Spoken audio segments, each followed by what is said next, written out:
أما بعد فقد قال الله تعالى في كلامه المجيد والفرقانه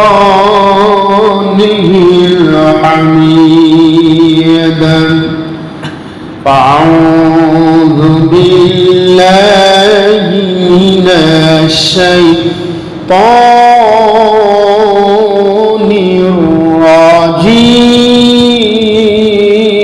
الرجيم بسم الله الرحمن الرحيم يا أيها الذين آمنوا كلوا من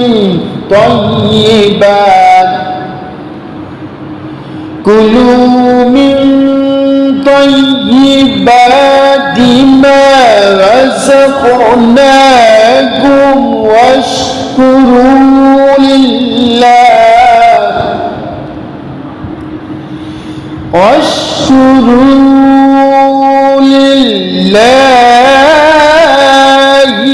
إن كنتم إياه تعبدون.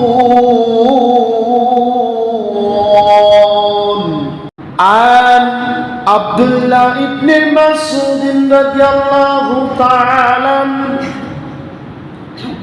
قال رسول الله صلى الله عليه وسلم طلب كسب الحلال فريضة بعد الفريضة رواه البيهقي.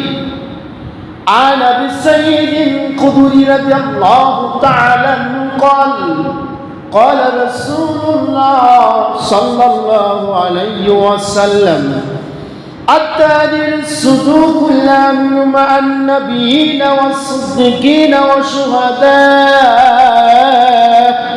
رواه الترمذي.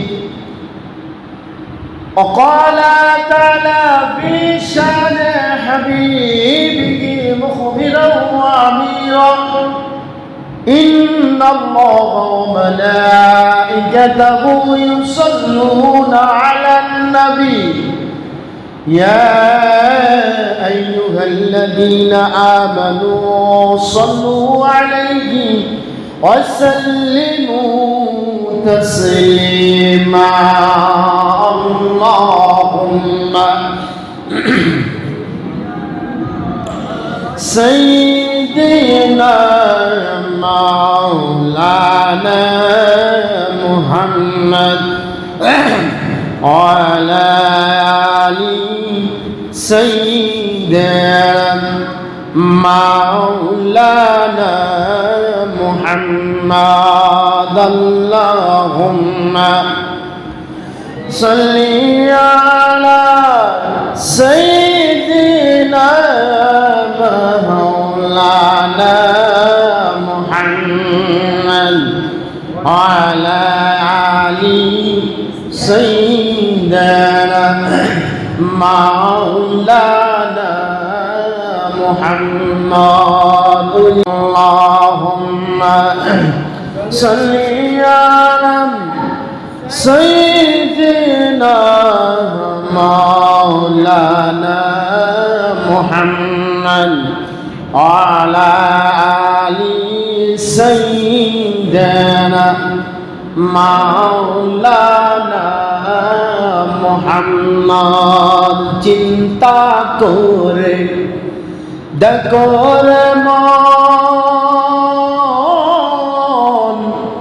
রাত্রি গভীর নিশীতে মরণ কালে কে যাবে তোমার সঙ্গে আল্লাহুম্মা মহব্বত বলেন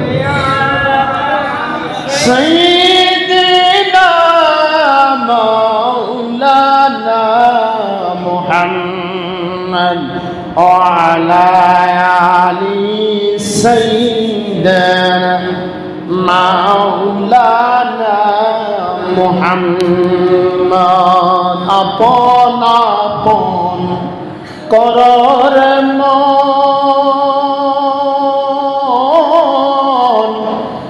আপন তোমার কেহ নয়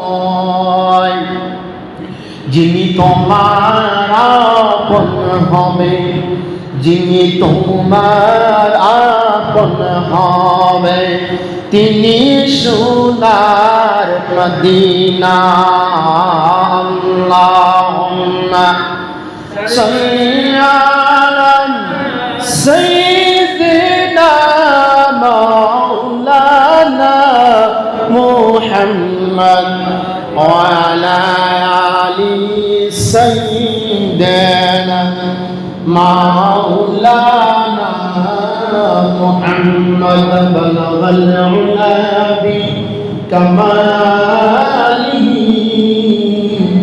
كشف الدجى بجماله حسنت جمعه وخصاله صلوا عليه وآله سبحانك لا علم لنا إلا ما علمتنا إنك أنت العليم الحكيم اللهم صل على سيدنا ونبينا وشفينا وحبيبنا ومولانا محمدا صلى الله عليه وعلى آله وأصحابه وبارك وسلم الحمد لله মহান আল্লাহ রাব্বুল আলামিনের দরবারে শুকরিয়া জ্ঞাপন করি যে আল্লাহ তাবারক ওয়া তাআলা আপনি আমাকে সুস্থতা রেখে আল্লাহর হুকুম জুমার নামাজ আদায় করার জন্য অসংখ্য অগণিত মানুষ থেকে যাচাই বাছাই করে অতি পছন্দ করি অতি আদর করি অতি মায়া করি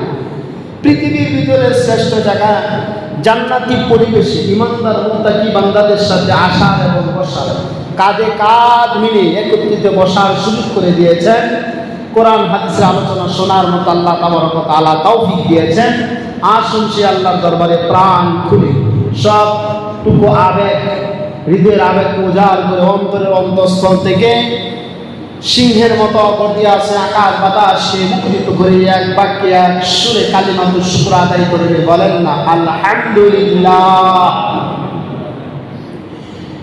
লক্ষ কোটি সালাম আল্লাহর সৃষ্টির প্রধান আকর্ষণ বিশ্ব সবার সভাপতি সাইয়্যিদুল মুরসালিন শাফিউল মুজরিমিন রাহমাতাল লিল আলামিন সুবহানান আহমদ মুজতবা মুহাম্মদ মুস্তাফা রাসূল আরবি নূরে মুজাসসাম মুহাম্মদুর রাসূলুল্লাহ সকলে বলেন সাল্লাল্লাহু আলাইহি ওয়াসাল্লাম এর উপর দরুদ ও সালাম বর্ষিত হোক প্রিয় ভাইরা আমার উপস্থিত সম্মানিত মুসল্লিয়ানে কেরাম পিতৃতুল্য মুরব্বিয়ানি জাম সংঘর্ষ ভাইরা পর্দার অন্তরালে সত্যি সরলা দিনদার ফরজগান মুত্তাকি আমার মা ও বোনেরা আমার স্নেহের ছোট বোনেরা সকলকে জানাই আমার পক্ষ থেকে আন্তরিক মুবারকবাদ ও সালাম আসসালামু আলাইকুম ওয়া রাহমাতুল্লাহি তাআলা ওয়া বারাকাতুহু সম্মানিত হাজিরিন আজকের আলোচ্য বিষয় হচ্ছে হালাল এবং হারাম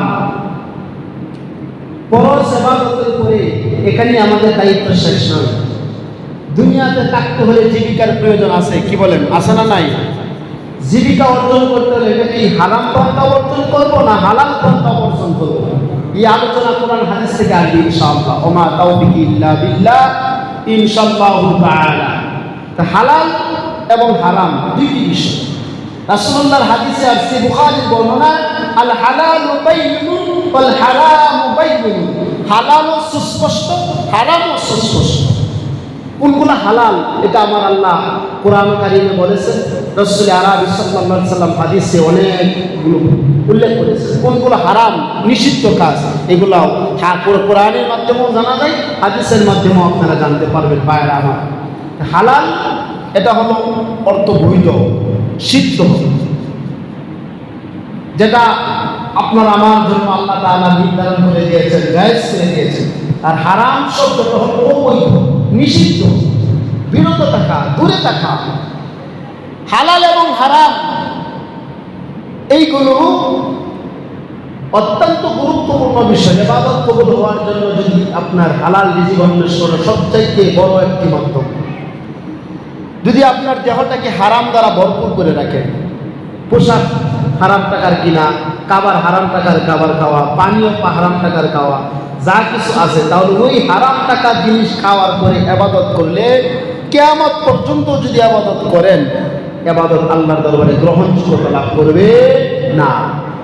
কারণ আল্লাহ রাব্বুল আলামিন তিনি হালাল জিনিসকে গ্রহণ করেন, হারামকে তিনি গ্রহণ করেন। আল্লাহ পবিত্র, তিনি পবিত্র জিনিসকে গ্রহণ করেন। প্রিয় ভাইরা আমার, হালাল এবং হারাম দুটি বিষয় আলোচনা অত্যন্ত গুরুত্বপূর্ণ।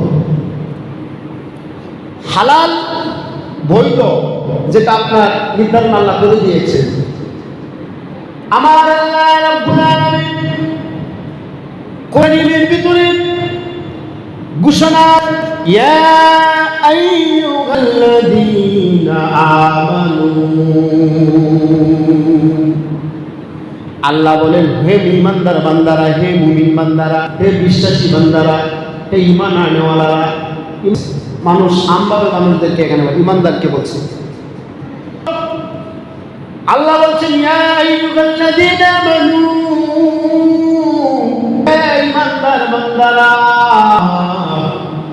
কুলু তাইয়্যিবা, তোমরা হালাল কত পবিত্র জিনিস ভক্ষণ করো যা আমি তোমাদেরকে দিয়েছি।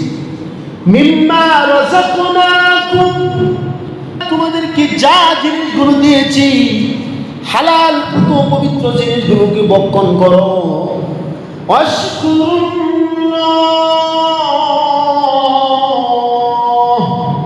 আল্লাহ বলছেন, তুমি আমার কৃতজ্ঞতা প্রকাশ করো, শুকরিয়া আদায় করো।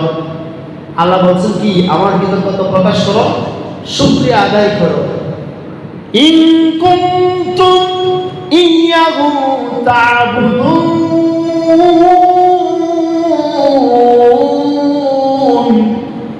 যদি তোমরা নিজেরা ইবাদত করে থাকো। আল্লাহ বলতেছে, যদি নিজেরা ইবাদত করে থাকো, হালাল পবিত্র জিনিস ভক্ষণ করো, খাও, অপবিত্র জিনিস খেও না।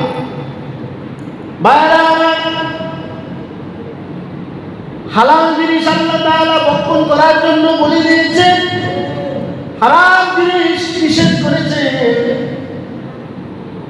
আমার আল্লাহ তাআলা তিনি জানায়া দেন, হালাল জিনিস ছাড়া হয়তো ইন্নাল্লাহা তাইয়্যিবুন লা ইয়াকবালু ইল্লা তাইয়্যিবা, নিশ্চয় আল্লাহ পবিত্র, তিনি অপবিত্র জিনিসকে কবুল করেন না। আল্লাহ পবিত্র জিনিস ছাড়া অন্য কোনো জিনিস কবুল করেন না। আমার আল্লাহ তাআলা নবীদেরকে নির্দেশ দিয়েছেন, মানুষদেরকে আদেশ করেছেন, হালাল জিনিস খাও, হালাল জিনিস ভক্ষণ করো। আমার ভাইরা, হালালে কি কি হালাল আর কি কি হারাম এটা আপনি জানতে পারবেন ভাইরা। তেমনি ভাবে আব্দুল্লাহ ইবনে মাসউদ রাদিয়াল্লাহু তাআলা বর্ণনা করেন, রাসূলুল্লাহ সাল্লাল্লাহু আলাইহি ওয়াসাল্লাম ইরশাদ করেন, আত-তাজির সুদুকু মান নাবিয়িনা ওয়া সিদ্দিকিনা ওয়া শুহাদা। আল্লাহ নবী ইরশাদ ফরমান, ও ব্যবসায়ী ভাইরা আমার, আল্লাহ তাআলা বলছেন, আল্লাহ নবী বলেছেন, তোমরা বিশ্বস্ত আমানতদার সৎ ব্যবসায়ী কাল কিয়ামতের মাঠে, হাসরের মাঠে নবী, সিদ্দিক, শুহাদার সাথে হাসর হবে। সুবহানাল্লাহ। ব্যবসা বাণিজ্য করতে গিয়া দুই নম্বরই করা যাবে না, কালোবাজারি করা যাবে না, প্রতারণা করা যাবে না, হুজুরে কম দেওয়া যাবে না, ডুপ্লিকেট মাল দেওয়া যাবে না, এক নম্বর বলে চালু করা যাবে না। ব্যবসায়ী ভাই আমার, এখানে আল্লাহ তাআলা ব্যবসা একটা হালাল পেশা, পবিত্র পেশা। এই ব্যবসাকে আল্লাহ তাআলা হালাল করে দিয়েছেন। নবীরা ব্যবসা করেছেন, সাহাবায়ে কেরাম ব্যবসা করেছেন, যুগ যুগ ধরে ব্যবসা প্রচলন ছিল, আছে, থাকবে। ভাইরা আমার, এই ব্যবসা করতে গিয়া অনেকে ব্যবসার মধ্যে ভেজাল ঢোকায়, কি বলে ঠিক কিনা? এই যে ব্যবসার ভেজাল ঢোকাইলো, এর মধ্যে আপনার যদি ভেজাল হয় তার পুরো ব্যবসাটাই তার জন্য হারাম হয়ে যাবে। নাউজুবিল্লাহ। ও ভাইরা আমার, এক এক করে আলোচনায় আসবে। ব্যবসার এখানে করার জন্য দুইটা শর্ত দিয়েছেন। এক নম্বর হলো সততার সাথে, বিশ্বস্ততার সাথে ব্যবসা পরিচালনা করতে হবে। সততার সাথে, বিশ্বস্ততার সাথে ব্যবসা পরিচালনা করতে হবে। দুই নম্বর হলো আমানতদার হতে হবে। আমানতদার হতে হবে ব্যবসা পরিচালনা করার জন্য। দয়াল নবীজি বললেন, এই ব্যবসার হাদিসের ব্যাখ্যা বিশ্লেষণ করলে কি জানা যায়? আল্লাহর নবী একদিন কিছু খাদ্যের পাল দিয়ে যাচ্ছিলেন। যাওয়ার পরে খাদ্যের স্তূপের ভিতরে হাত ঢুকাইলেন। হাত ঢুকানোর পরে কিছু ভেজা খাদ্য বাহির হইল, পাইল। ব্যবসায়ীকে বলল, তোমার খাদ্য ভেজা কেন? ব্যবসায়ী উত্তর দেয়, বৃষ্টির পানিতে খাদ্য ভিজে গেছে। রাসূলুল্লাহ বলেন, এটা যেটা ভিজে গেছে এটা তো উপরে রাখলেই হইতো। বৃষ্টি যদি পাই, বলেন বৃষ্টি যদি হয় উপরে দিয়ে আগে ভিজবে না, নিচের দিকে পরে ভিজবে। ওই ব্যবসায়ী উপরের মালগুলো আপনার আগে দিছে, শুকনাগুলো আগে দিছে, ভিজা পণ্যগুলো ওইটি ভিতরে রাখছে ওজনে বেশি হওয়ার জন্য। রাসূলুল্লাহ সাল্লাল্লাহু আলাইহি ওয়াসাল্লাম বলেন, তুমি তো প্রতারণা করলা, ওই ভিজা মালগুলো ভিজা না, তাহলে তো ক্রেতা কখনোই প্রতারণার শিকার হইতো না, ক্রেতা কখনোই আপনার বেজালে পড়তো না। তুমি মানুষকে ধোঁকা দিয়েছো, প্রতারণা করেছো। রাসূলুল্লাহ বলেছেন, মান গাশশা ফালাইসা মিন্না। যে ব্যক্তি প্রতারণা করে ধোঁকা দেয়, ওই ব্যক্তি আমার উম্মতের মধ্যে তলভুক্ত নয়। কন্যা নাউজুবিল্লাহ। তাহলে ব্যবসা করার ক্ষেত্রে এই জায়গার ভিতরে আপনার হালাল প্রক্রিয়া করতে হবে। কি বলেন, করতে হবে কিনা? দুই নম্বর এই জায়গায় করে যাবে না। আমরা যারা ব্যবসা পরিচালনা করি, এর জন্য দান বেছেন, যাই বেছেন, ভিজা দানের একরকম দাম, শুকনা দানের আরেক রকম দাম, আছে কিনা? ভিজা দান যদি আপনার ভিতরে রাখতে, উপরে যদি শুকনা দান দেন ওজনে বেশি নেওয়ার জন্য, টাকা বেশি পাওয়ার জন্য, ওই সমস্ত আপনার দানের টাকা সবগুলো আপনার জন্য হারাম হয়ে যাবে। ভাইরা আমার, এরকম ব্যবসায়ী আছে না নাই? আবার রাসূল আরবি সাল্লাল্লাহু আলাইহি ওয়াসাল্লাম বললেন, ওই ব্যবসায়ীরা যারা দুই নম্বরই করবে, কালো বাজারি করবে, যারা আপনার ভেজাল পণ্য যারা দিবে, রাসূল বলছেন এরা আমার উম্মত না। যারা সঠিকভাবে এই ব্যবসা পরিচালনা করবে, কাল কিয়ামতের মাঠে নবী, সিদ্দিক, শুহাদা, শহীদগণের সাথে তাদের হাসর হবে। সুবহানাল্লাহ।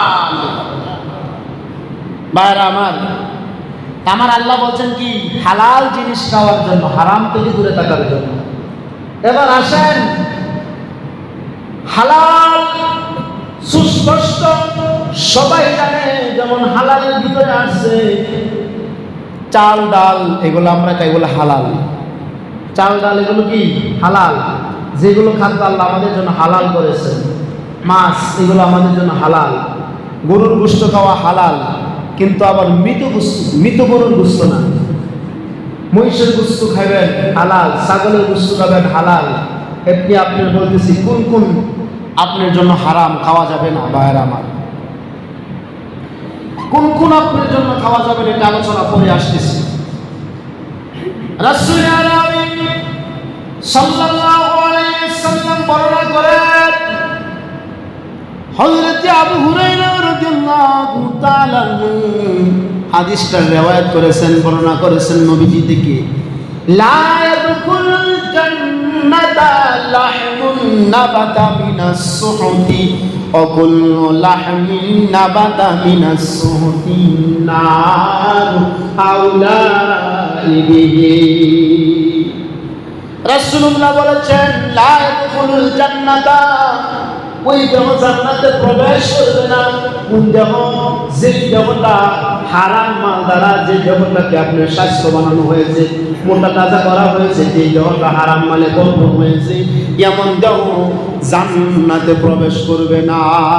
নাউযুবিল্লাহ। ওয়া কুল্লু লাহমিন নাবাতা মিনাস সুহতিন নারু আওলা বিহি। এই দেহটা, যে দেহটা হারাম মাল দ্বারা গঠিত হয়েছে, এই দেহটা জাহান্নামী তার জন্য আবাস। নাউযুবিল্লাহ। জাহান্নামের জন্যই আবাস। সে জাহান্নামী দেহটা তার যাবে। ভাইরা আমার, আপনি যদি ইবাদত করেন, ইবাদত করার পরে এই ইবাদতের আপনি পোশাক পরেন, খাবার খান, পানীয় খান, এই যদি হালাল প্রক্রিয়ার হয় তাহলে ইবাদত আল্লাহর দরবারে গ্রহণযোগ্যতা লাভ করবে। আর যদি হারাম টাকার হয় গ্রহণযোগ্যতা লাভ করবে না। রাসূলুল্লাহ বলেন, তলাবুল কাসাবিল হালাল ফারিদাতুন বা'দাল ফারিদা। ফরজ ইবাদতের পরে আবার হালাল রিজিক অন্বেষণ করা, এটা একটা ফরজ। দুনিয়াতে থাকতে হলে হালাল রিজিক খাওয়ার দরকার আছে না নাই? ইবাদত কবুল হওয়ার জন্য। এবার আসেন, সুদ খাওয়া যাবে না, ঘুষ খাওয়া যাবে না, চুরি করা যাবে না, ডাকাতি করা যাবে না, ছিনতাই করা যাবে না, টেন্ডারবাজি করা যাবে না, সাদাবাজি করা যাবে না, প্রতারণা করা যাবে না। এই সবগুলোই হলো হারাম। সবগুলো কি হারাম? সুদ খাওয়া দিয়ে আপনি বড় বড় বক্তব্য দেন, আপনি এটা আল্লাহর দরবারে কবুল হবে না। আল্লাহ তাআলা বলছেন, আহাল্লালাল্লাহুল বায়া ওয়া হারামার রিবা। আল্লাহ তাআলা ব্যবসাকে হালাল করেছেন, সুদকে হারাম করেছেন। নাউযুবিল্লাহ বলে। তাহলে মৃত প্রাণী খাওয়া যাবে না। মৃত প্রাণী খাওয়া কি হারাম। তবে মাছ খাওয়া যাবে। মাছ কি মৃত খাই না আমরা? মাছ খাওয়া যাবে। মৃত প্রাণী খাওয়া যাবে না। যেই প্রাণী আল্লাহ ছাড়া অন্য কারো নামে জবাই করা হয়, এই প্রাণী ভক্ষণ করা যাবে না, এটা হারাম। কোনো যদি দেবদেবীর নামে কেউ যদি জব করে, কেউ অন্য নামে জব করে, তাহলে এটা খাওয়া কি হারাম। এখন আসেন, আমরা অনেক সময় হোটেলে গিয়া খাবার খাই না? হিন্দুদের হোটেলে যাই, ঘুষ দিয়ে, অনেকে হিন্দুদের হোটেল আছে না, ঘুষ দিয়ে ভাত খায়। সর্বনাশ করবে। কখনোই আপনার হোটেলে গিয়া, বিশেষ করে হিন্দুদের হোটেলে গিয়া ঘুষ দিয়ে ভাত খায় না। এটা যদি আপনার, সে যে বস্তুটা আনছে সে তো নিজেও জব করতে পারে। মুরগির গুস্তুটা খাইলেন, সে তো জব করবে, আল্লাহর নামে করবে না। আবার সে আপনার গরুর গুস্তুটা খাইবেন, সেটা কার নামে জব করছে। আবার কিছু কিছু দোকানে লেখা থাকে, হুজুরের মাধ্যমে গরু জবাই করা হয়েছে। এটা তো অনেক হোটেল, কারণ অনেক মুসলমান যায় না তো, ও টেকনিক ব্যবহার করে। কিন্তু আপনি হোটেলে ঘুষ দিয়া খাইবেন না, বিরত থাকবেন। বিশেষ করে হলো হিন্দুদের হোটেলে যাবেনই না। যদি আপনার আশপাশে মুসলমানদের হোটেল না থাকে, তাহলে আপনার ওইটা বিপদে পড়ে যাইতে হয়। আমরা তো হিন্দুদের দোকান থেকে মিষ্টি আনি বেশি, এখন মুসলমানদের দোকানও আপনার মিষ্টি তৈরি করা হয়। চেষ্টা করবেন মুসলমানদের কোনো দোকান আছে কিনা। তাকওয়ার দৃষ্টিকোণ থেকে যদি আপনি চান নিকট একুরেট বেজাল থেকে মুক্ত করতে চান, তা আপনি মুসলমানদের দোকান থেকে গিয়ে আপনি একটা জিনিস ক্রয় করেন। বাইরে আমার এই হলো বিষয়। সুদ খাওয়া এটা হলো হারাম, ঘুষ খাওয়া হলো হারাম, চুরি করা হারাম, ডাকাতি করা হারাম, ছিনতাই করা হারাম। এই দিকে যা মাল উপার্জন করে আপনি খাইবেন, খায় ইবাদত করলে একটা ইবাদত কবুল হবে না। নাউযুবিল্লাহ বলে। উপর থেকে একটা প্রাণী পড়ে মারা গেছে, এটা আপনি খাইছেন, হারাম। গলা টিপে প্রাণী মারা লাইছে, এটা জবাই খাওয়া আপনার হারাম। তেমনি ভাবে শুকুরের বস্তু খাওয়া হারাম, কুকুরের বস্তু খাওয়া হারাম, হিংস্র প্রাণী বাঘ, ভাল্লুক, সাপ, বিচ্ছু এগুলো খাওয়া হারাম। চায়নারা খায়, চায়না, ওরা তো মুসলমান না, গারোরা খায়, ওই আপনার সাপ খায়, বিষাক্ত প্রাণী ওরা খায়। গাদার বস্তু খাওয়া হারাম, হাতির বস্তু খাওয়া হারাম। ঠিক আছে, এইগুলো অনেক ক্লাসিফিকেশন আছে, এইগুলো খাওয়া যাবে না। ভাইরা আমার, তাহলে হারাম মাল খায় ইবাদত করলে ইবাদত আল্লাহর দরবারে কি হবে না? গ্রহণযোগ্যতা লাভ করবে না। আপনি ইবাদত করবেন, আপনি আল্লাহ নবী হাদিসে ফরমান, একজন আরব বেদুইন অনেক লম্বা সফর করেছে। একজন মানুষ লম্বা সফর করার পরে সে দুইটা আকাশে ইলাস সামা ইদাই ইলাস সামা ইয়া রাব্বি ইয়া রাব্বি, সে দোয়া করতেছে, আল্লাহ তুমি আমার দোয়া কবুল করো, আমার ইবাদত কবুল করো। কিন্তু বাইরে আমার ফামাতুইমু হারামুন ওয়া মালবাসু হারামুন ওয়া মাশরাবু হারামুন, তার খাদ্য হলো হারাম টাকার কিনা, সে যে পানি খেয়েছে এটা হারাম টাকার কিনা, সে পোশাকটা যা পরিধান করছে এটাও তার হারাম টাকার কিনা। এমন ব্যক্তির দোয়া আল্লাহ তাআলা দরবারে কবুল হবে না। নাউজুবিল্লাহ বলে। আমরা অনেক সময় দোয়া করি, দোয়া কবুল হয় না। কই কি দোয়া করি, হুজুর এত দোয়া করেন, দোয়া কই যায়, কবুল তো হয় না। ভাইয়ের আমার একটা উদাহরণ দিয়ে শেষ করে দিব। একটা কুয়ার মধ্যে মনে করেন একটা বিড়াল পড়েছে, কুয়ার মধ্যে কি বিড়াল পড়েছে, বিড়াল পড়ার পরে এটা এখানে পড়িয়া একেবারে পানি দূষিত হয়ে গেছে। এই কুয়ার পানি তো পাক করার একটা প্রক্রিয়া দরকার আছে না নাই? দইরা গেছে হুজুরের কাছে, ফতোয়া জানতে ইমাম সাহেব হুজুরের কাছে গেছে, হুজুর কুয়ার মধ্যে বিড়াল করে পানি অপবিত্র হয়ে গেছে, এটা পাক করার প্রক্রিয়া কি, একটা প্রক্রিয়া বলে দেন, মাসালা বলে দেন। হুজুর বলছে 10 বালতি পানি পালায়া দেন। 10 বালতি পানি পালায়া দেওয়ার পরে দেখা গেল না না, গন্ধ আরো বাড়ছে। হুজুরের কাছে আবার তুলতে যায়, হুজুর গন্ধ তো কমে না। হুজুর বলেন আরো 10 বালতি পালান, আরো 10 বালতি পালাইলাম, পানির গন্ধ তো কমে না, খালি বাড়তেছে। এবার তো হুজুর কি আপনি ফতোয়া দিলেন, পানি তো গন্ধ দূর হয় নাই, পানি তো পরিষ্কার হয় নাই। এবার বলে হুজুর তো ওই মিয়া আমার ফতোয়ার মধ্যে ভেজাল নাই, আগে তুমি বলো তোমার কুয়া থেকে মরা বিড়াল আগে পালাইছো কিনা? না না হুজুর মরা বিড়াল তো পালাই নাই। হুজুর বলল কুয়ার মধ্যে মরা বিড়াল লেগে যদি 10 নয় 20 নয় 40 বালতি নয় সারা কুয়ার পানি যদি শেষ করে ফেল, তোমার কুয়ার থেকে বিড়ালটা পালাইতে হবে, তারপরে তোমার কুয়ার পানিটা। এখন কথা হলো ভাইরা আমার, আমরা হুজুরের কাছে দোয়া চাই, হুজুর সমস্যা ওই সমস্যায় আছি, হুজুর দোয়া করে সমস্যা নাই। দোয়ার কিন্তু দেখা যায় প্রতিক্রিয়া সৃষ্টি হয়ে যায়। প্রতিটা দোয়া এমন হইল আর অন্যরকম দেখা দিল। আগে দোয়ার মধ্যে কোনো ভেজাল নাই, ভেজাল হইল সাথে জড়িত, ঘুষের সাথে জড়িত। এমনি ভাবে সমস্ত কিছু টাকা ইনকাম করে আয় না, যদি কিয়ামত পর্যন্ত যদি হুজুর দিয়া দোয়া করা, এই দোয়া আল্লাহ তাআলার দরবারে কবুল হবে না। আগে কি করতে হবে? আগে আপনার নিজে ঠিক হইতে হবে, হালাল খাবার খাইতে হবে, হারাম থেকে আপনার পরিহার করতে হবে, কষ্ট করে হলেও হালালের প্রতি আপনার থাকতে হবে। আপনি ভাই দিন আইনা দিন খান, লবণ ভাত খান, চেপা শুটকি দিয়া ভাত খান, সমস্যা নাই, কিন্তু আপনার হালাল টাকা খাইতে। আমি তোমার প্রেমের ভিখারি, আমি হালাল টাকা দিয়ে খেতে হবে ভাই। এই জন্য এবাদত হওয়ার পূর্ণ হালাল জীবিকা অন্বেষণ করা। হারাম টাকা দিয়ে এবাদত করলে খাইলে লাভ হবে না। এই জন্য আমার আল্লাহ বলছেন, ইয়া আইয়ুহাল্লাযীনা আমানু, হে ঈমানদার বান্দারা, তোমরা কি কুলু মিম্মা ফিল আরদি হালালান তাইয়্যিবা, হালাল পবিত্র জিনিস খাও। হ্যাঁ, ইবাদত করে ইবাদতের মজা পাবেন। ইবাদত করলে আমাদের কি পাবেন? মজা পাবেন। ইবাদতে আপনি মজা পাইবেন, আপনার কাছে ভালো লাগবে, আপনার গুনাহ থেকে শরীর হালকা লাগবে, গুনাহ থেকে আপনি দূরে থাকবেন, অপকর্ম করবেন না। আবার হারামের মধ্যে আরো আছে অশ্লীল কথাবার্তা বলা, গালাগালি করা, এটা হারামের অন্তর্ভুক্ত, পাওয়া যাবে না। অশ্লীল গালাগালি করা, বকাবার্তা দেওয়া, ঝগড়া ফাসাদ করা, এগুলো হারামের অন্তর্ভুক্ত, এগুলো থেকে দূরে থাকতে হবে আমাদের ভাইয়েরা আমার। সময়